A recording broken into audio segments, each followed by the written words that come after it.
Ya, halo teman-teman milenial jago media. Nah, tadi di video part pertama gue udah ngejelasin bagaimana caranya ketika kita baru pertama kali membuka yang namanya Adobe After Effects 2018. Nah, kali ini gue akan melanjutkan tahap yang tadi di part pertama gitu.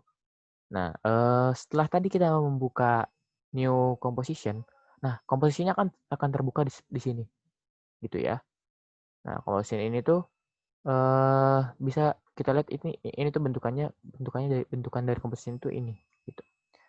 Nah, ini tuh masih kosong, belum ada apa-apanya ya. Nah, jadi tapi gue di sini bakal ngejelasin sedikit mengenai hmm, apa-apa aja yang ada di tampilan ini gitu. Nah, oke, pertama itu teman-teman ada yang namanya menu ya seperti biasa. Kalau lu semua biasa pakai Microsoft gitu, Microsoft Office, biasanya lu bakal terbiasa dengan melihat menu ini. Tapi yang membedakan di sini adalah ada composition, ada layer, ada effect, ada animation. Nah, untuk view window helps file itu pasti udah biasa gitu ya. Nah, biasanya lu kalau misalnya di Microsoft mungkin adanya format, insert, terus ada juga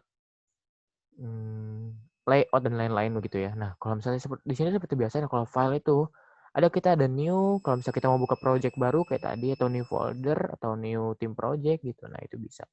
Nah, open project itu konsepnya hampir sama kayak yang tadi ada di tampilan awal ya untuk open project. Jadi kalau misalnya kalian mau membuka project yang udah pernah kalian buat, begitu kan open team project sama aja dengan membuka tim project yang pernah kalian buat. Nah, operation itu yang lebih kayak tadi gitu. Nah, kalau ini tampilannya bentukannya lebih kayak gini. Sedangkan kalau misalnya yang tadi kan tampilannya lebih pembuka gitu ya. Nah, ini browse in bridge. Nah, ini kalau bridge ini beda lagi, beda aplikasi. Jadi kalau misalnya kalian butuh kayak foto-foto gitu. Nah, ini close. Nah, close ini sama aja kayak tombol close di sini ya. Jadi untuk menutup gitu. Oke, nah lanjut. Di sini close project itu lebih ke project aja, tapi kalau misalnya close ini close semuanya secara Windows, secara aplikasi. Nah, kalau di sini ada save seperti biasa, lo pasti tahu ya save gimana. Ada save as juga. Nah, increment and save gue kurang tahu. Nah, kalau misalnya di sini ada import, nanti gue bakal ngejelasin import itu seperti apa.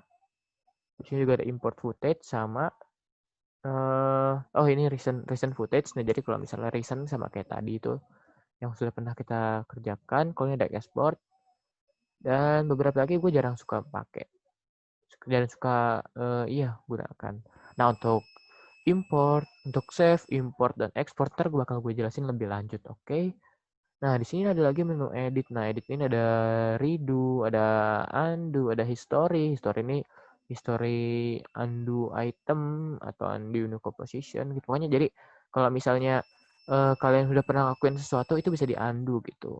Jadi ini misalnya kalian udah banyak banget undo-nya terus bingung kan kayak undo Ctrl Z Ctrl Z Ctrl Z Ctrl Z terus kalian bisa aja tinggal klik di sini tinggal misalnya ini move item diklik gitu. Nah, itu ntar bakal langsung auto back ke sebelumnya. Nah, di sini juga ada cut, copy dan lain-lainnya seperti biasa ya. Nah, ini ada duplikat juga, ada split layer, ada ya banyak lah gitu. Tapi gue sejujurnya lebih sering pakai dari sini ke sini sih dan itu gue biasanya lebih suka pakai ini apa namanya hyperlink ya, bukan hyperlink.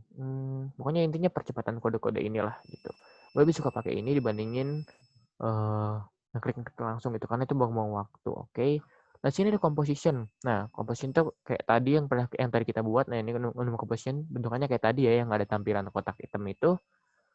Nah, composition setting ini adalah kalau misalnya kita udah pernah ngebuat komposisi dan kita mau menyetingnya gitu. Nah, misalnya kita klik, bentuknya kayak gini, sama kayak tadi ya gitu. Tapi ini compositionnya ini yang sudah kita buat tadi gitu. Nah, lain-lainnya gue kurang paham dan jarang pakai juga sebetulnya gitu. Nah, paling kalau misalnya kayak to render queue tuh ntar bisa, itu ngaruhnya ke export juga, ini juga sama, ngaruhnya ke export, jadi nggak perlu gue bahas sekarang. Nah, di sini layer itu lebih ke lapisan, jadi ini lebih ke teknis nanti kalau misalnya gitu teman-teman. Sudah mulai praktek gitu, ntar bakal dijelasin lebih lanjut. Nah, ini efek juga lebih ke teknis nanti, ini animasi juga lebih ke teknis. Nah, kalau view ini sama seperti Mungkin kalau kalian mau zoom in, zoom out juga bisa pakai ini dari sini, atau kalian juga bisa pakai Ctrl plus atau Ctrl min, atau kalau misalnya zoom timeline itu kalau nggak salah pakai Z plus sama Z min ya. Gitu. Nah, di sini bisa buat show rulers juga, show guides, snap to guides. Nah, ini lebih ke ini sih. Ya kalau rulers kalian udah tahu lah ya, rulers kayak gimana, kayak gitu ya bentukannya ya. Nah, kalau misalnya guides itu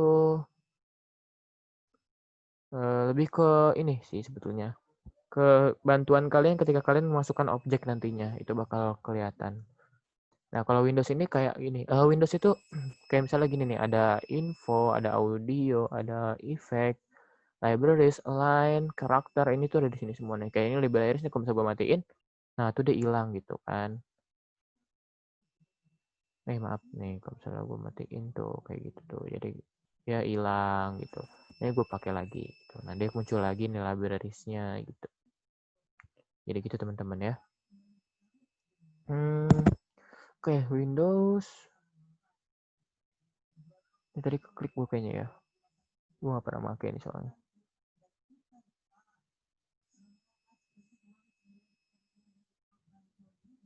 Ya paling gitu sih teman-teman, kalau misalnya ini cuma lebih buat ngaktifin apa yang ada yang perlu kita tampilin aja. Kalau help itu ya gua nggak pernah pakai help jujurnya gitu. Ya ini kita sudah membahas soal menu. Berikutnya kita akan membahas tentang toolbars. Ini ada toolbars. Ada toolbars. Di sini juga ada Windows itu. Dan di sini juga ada timeline. Ini ada preview ya, ntar kalau misalnya kita udah punya gambarannya gitu. Nah, untuk toolbars itu ntar kita bakal ngejelasin di video berikutnya. Oke, sampai bertemu di part berikutnya. Sampai jumpa, gengs.